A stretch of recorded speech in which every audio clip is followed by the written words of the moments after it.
Chapter 5. Work. Somehow I slept. In the background of my dreams, I could hear the incessant bang, bang, bang, boom of British airplanes targeting a nearby city with a blanket of bombs. They were so close I could feel my bunk tremble. Memories of scents and taste crowded out the bombs. Lilac blossoms, vanilla pudding, wormy turnip soup. A flash of Larissa, fear in her eyes and her arms outstretched. "Lita, please don't leave me." I tried to grab her, but she was just a dream. All too soon the morning whistle shrilled and I tumbled out of my bunk. We were given half an hour to get up, make our beds, use the bathroom, and wash in the cold water.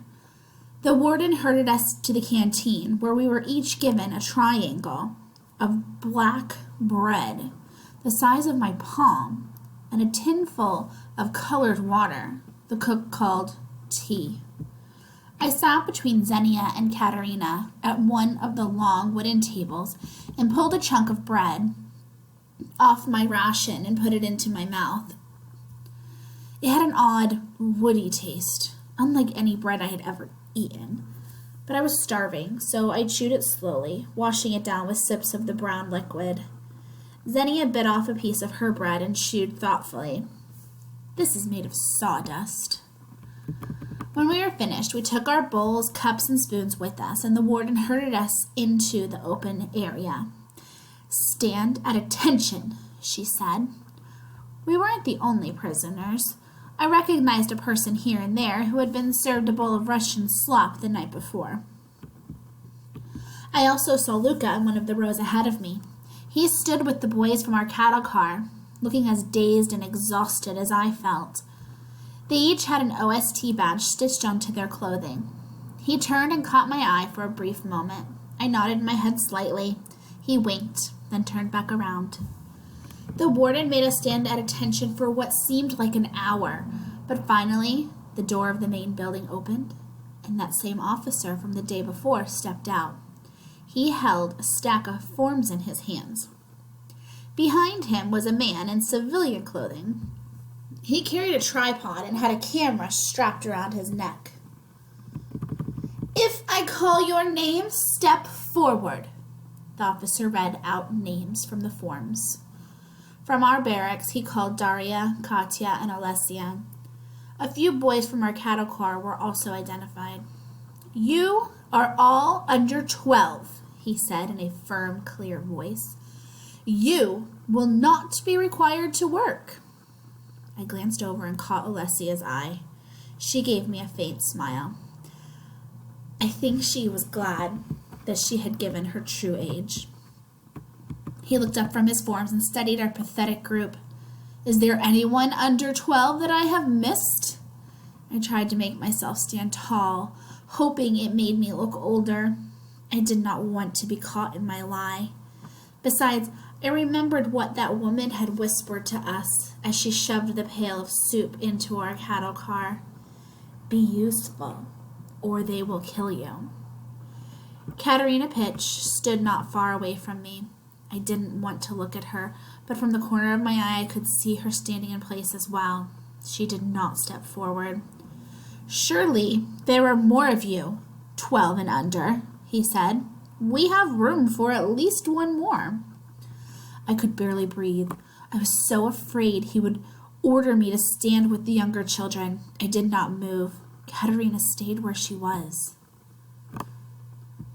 I heard footsteps behind me. Tatiana stepped forward. She was definitely older than 12. "Stand over there," the officer ordered, pointing to where the photographer had set up his equipment. One by one, each child was photographed. Our warden checked off names on her clipboard after each picture was taken. The officer walked down our rows, inspecting us one by one. He stopped in front of me. "Stand with the children and get your photograph done." I'm 13, I said in a voice that I hoped would be convincing. You're too small." He nudged me with his whip. "Go. You won't have to work." I looked over at Alessia. who stood with the younger children. Her eyes met mine, and it was like I could almost read her thoughts. "Tell the truth," her eyes said. "Admit that you're younger. It's safer." But I could not do that. My heart told me that she was wrong. It was safer to be older, to be useful. I had to save myself if I was going to save my sister. I prayed that I was guessing right. I met the officer's cold blue eyes, then let my gaze rest on his sharply pressed uniform. One button was just a hair looser than the rest, and there was an inch or so of frayed edge on his collar. You have no seamstress." His hand went to the loose button, and he frowned. "What would you know about that?" "The button simply needs tightening. The shirt, where it's frayed, that requires a deft hand to fix." One eyebrow rose. His eyes seemed to focus, to notice me as an individual. They moved to the delicate stitching across my OST badge. The other eyebrow rose. He touched my badge. "You did this pattern?" "Yes." Well.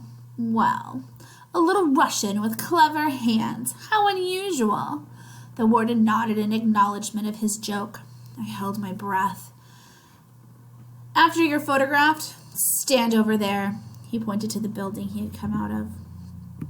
The photographer snapped my picture, and I walked to the door of the building. I stood rigidly at attention, my eating utensils clutched in one hand at my side and my face impassive. I watched the officer designate a few other girls and one more boy from our cattle car as too young. He passed by Luca without stopping. When he finished his inspection, he walked over to a waiting policeman.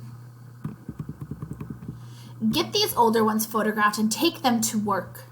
Luca and the others had their faces recorded for the Nazi record keepers as well. After that, they were marched out the gate and onto an idling train. Those who had been designated as too young stood in a cluster, looking smug. The officer snapped his fingers to beckon another waiting policeman. "These go to the hospital." The hospital? Luca had warned me about it. What would happen to Alessia and the others? My imagination swirled 100 deadly possibilities. How I hoped that Luca was wrong. As the younger children were led away, Alessia turned and waved. She looked almost happy. I felt sick. The officer walked over to me. "So you're my little seamstress?" His mouth curled into a smile, but his eyes stayed cold. What had I gotten myself into? He stepped past me and opened the door. Was I to follow him? He'd given me no indication. I stood rigid, still at attention, waiting for orders. The door closed. It stayed closed for minutes, an hour. I kept at attention, fear growing in my belly. My hands were stiff with cold, and my feet were frozen blue. The sawdust bread sat like a lump in the pit of my stomach. The door opened. The officer's uniform was unbuttoned, his brow crinkled with an uncomprehending frown. "Aren't you my seamstress?" "Yes, sir," I said through cold lips. "Then get sewing." "Yes, sir." Did he expect me to sew with no needle and thread and no clothing to fix? Was I to be a magician as well as a seamstress? That is what I felt like asking him. Instead, in as meek a voice as I could muster, I said, "Where should I do my sewing, sir?" He walked back to his office and left the door open, so I could see him pick up a telephone and dial. He spoke firmly to someone, then slammed the receiver back in its cradle. He closed the door and waited some more. A few minutes later, a thick-legged woman with a red face appeared from one of the side streets. She walked toward me quickly. "You're the girl who sews?" I nodded. "This way." I followed her as she retraced her steps. We reached a stone house set slightly apart from the other buildings. She pushed the door open, and a huge cloud of steam billowed out, enveloping me in its warmth. "Get in here, quickly," she said. "I don't want the heat to escape." It took my eyes a few moments to adjust to the haze. Through the steam, I could see an industrial-sized vat and what looked like mounds of white cotton sheets and towels being swished back and forth in hot, soapy water by a huge mechanical arm. "This is the laundry," she said. "My name is Ingi, and you're to help me." I thought I was supposed to sew. She looked at me and smirked. "Oh, you'll do that too. Once my laundry is done, if your sewing isn't finished, you'll be in trouble. And I don't care. But if the laundry isn't finished on time, it will be me in trouble, and I do care about that." I wasn't in a position to argue. I had to make myself useful to Ingi, so useful that she'd want to protect me. She put her hands on my ample hips and looked me up and down. "You'll get the laundry dirty in that getup," she said. "Take off your dress." "But the OST badge," I said, touching it with my fingers. "I was told to never take it off." "In here, you do as I say." Ingi opened a cupboard and took out a bar of soap and a fluffy white towel. "Clean yourself, quickly." After I had washed in glorious hot water with real soap, Ingi gave me a smock that smelled of bleaching powder. "You'll wear one of these smocks each day in the laundry," she said. "You can change back into your own disgusting outfit before you leave." It was back-breaking work helping Ingi lift wet sheets and towels out of the water and put them through a mechanical wringer that squeezed out the excess water. We rinsed them, wrung them out again, then rinsed a second time in a fresh vat of water, then wrung them out a third time. My arms ached from holding up the heavy cloth, but I was warm right down to my toes. When the sheets and towels were finally clean, I helped her hang them on the clothesline in an enclosed courtyard behind the laundry house. They wouldn't dry completely. It was too cold outside for that, but while they flapped in the wind, we started on a second batch of laundry. I was lightheaded with hunger, and every muscle in my body ached from the hard work. Hours had passed, and I still hadn't been allowed to do a single stitch of sewing. A whistle shrieked. "Mealtime," said Ingi. "Change into your old clothing. Come back from the canteen as soon as you've finished eating." "Yes, ma'am," I said, pulling the clean smock over my head and folding it neatly. My lice-encrusted red dress felt horrible as I stepped into it. Ingi looked at me, not unkindly, and said, "You're a hard worker for your size." Her words were like a balm to my soul. I was useful. Did that mean I would live? If only she would let me get some sewing done.